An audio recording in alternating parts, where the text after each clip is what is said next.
If you collect Pokemon cards, you've seen this symbol 1,000 times. It's on every metal energy card ever printed. You shuffled it, sleeved it, bulked it, and I bet almost nobody watching knows what it actually is, because this symbol is a building, a real structure inside Pokemon's fiction, a research tower in the middle of an ancient forest in a region that has never appeared in a single Pokemon game, a region where an experiment went so wrong it permanently rewrote every Pokemon living there. That same shape shows up 4 other locations across this hidden world: a lake, a crystal island, an ancient stone circle older than the scientists themselves, but the lore never explains why. By the end of this video, you'll know the full story of the Holon region, and I'll show you one last detail, hidden in its name, that makes me think Pokemon planned all of this from the start, and erased it anyways. So where is Holon? Well, nowhere we've ever been. No game has ever sent you there, no anime episode has ever shown it, there's no gym leaders, no Elite Four, no rival, and by every measure of what a Pokemon region is, Holon does not qualify. But Pokemon built it anyways, in ridiculous detail, entirely inside the TCG game. Holon is a research village deep inside a place called the Mirage Forest, a dense ancient forest with plant life straight out of a Jurassic period. Fossil Pokemon live there, Mew lives there. On some cards you can even spot a smoking volcano in the background. And hidden in that forest is something the researchers call a power spot, a place filled with mysterious energy said to heal people. According to the original lore, when people traveled there, energy welled up through their entire body, a spot in the wilderness that heals you. Now, normal people find something like that and they treat it with respect, maybe stay away from it. The scientists of Holon built a research facility directly on top of it. Classic. There is also a research village. From above, it's laid out like a giant Pokeball. Circular canals, a cobblestone ring, 9 red-roofed buildings, farms, orchards, and at the dead center, right where the button of the Pokemon ball would be, the Holon Research Tower. Let me describe this tower properly, because the details are the evidence. It's a triangular 4 stories tall, domed roof with a big metal dish on top pointed at the sky. There's 3 smaller structures with metal domes surrounding it in a perfect triangle. And when the tower is active, lightning arcs between the dishes and those 3 domes. Now, picture from directly above. The central tower, the 3 domes around it, that's the metal energy symbol. Seriously, pause the video, grab any metal energy card you own, and look. That's not a coincidence. Pokemon designed the architecture to be the symbol. The tower pumping out the radiation strong enough to alter Pokemon types from a metal energy symbol on the landscape. The architecture is the lore. And there's something else, something I've never seen anybody talk about. Multiple cards show the inside of Holon's central building. Some show exactly what you'd expect. Clean stone walls, a professional research facility, but other cards show something different. Uneven, almost organic walls. Glowing circular machinery. Pillars that don't look man-made. 2 interiors, same building, but there's no explanation. It's just sitting there in the card art waiting for a story that never came. So what were they doing in there? Officially, they were studying the power spot. Unofficially, and this is confirmed in the original Japanese press materials, they were looking for Mew. The scientists believed the electromagnetic anomalies in the forest were connected to the most elusive Pokemon in existence. So they built equipment to generate massive magnetic fields, and they pushed further than they were ready for. The radiation from that tower started doing something to the Pokemon nearby, something never recorded anywhere before. It changed their types, permanently.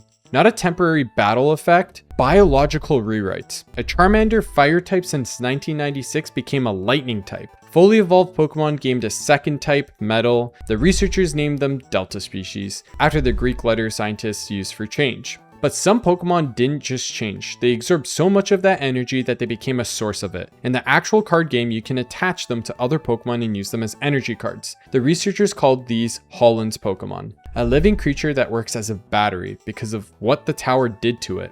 And if you think the designers picked those Pokemon at random, they didn't. Holon's Magnemite. Its Pokedex entry says it's drawn to electromagnetic waves. Holon's Voltorb feeds on electricity.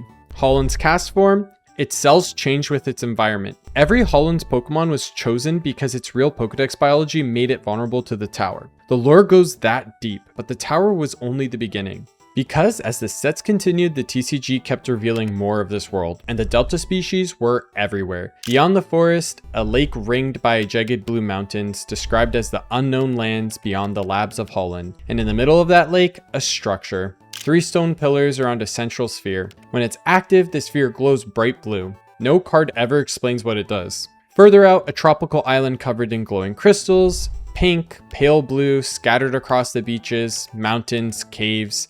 No towns, no people, except one castaway sailor. And on that island, a crater called the Holon Circle. 3 tall crystals arranged in a triangle. And then the Dragon Frontiers. Islands described as beyond the horizon. One of them floats in the sky wrapped in a ring of clouds. Not one single card shows the top of that island. Every card shows it from below. Whatever is up there, we're never going to be seeing. But the most important card of this entire era might be the one most collectors have never looked at twice. It's called Holon Legacy.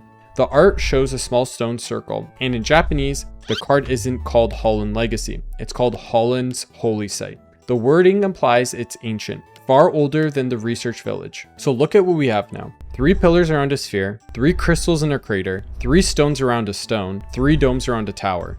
The same shape, the metal energy symbol, at every location in this hidden world, and at least one of them existed long before the scientists ever arrived. So, did the researchers copy something ancient they found? Were they rebuilding a structure they didn't understand? Or did the power spots just take this shape? And whoever built the holy site centuries ago knew something we don't.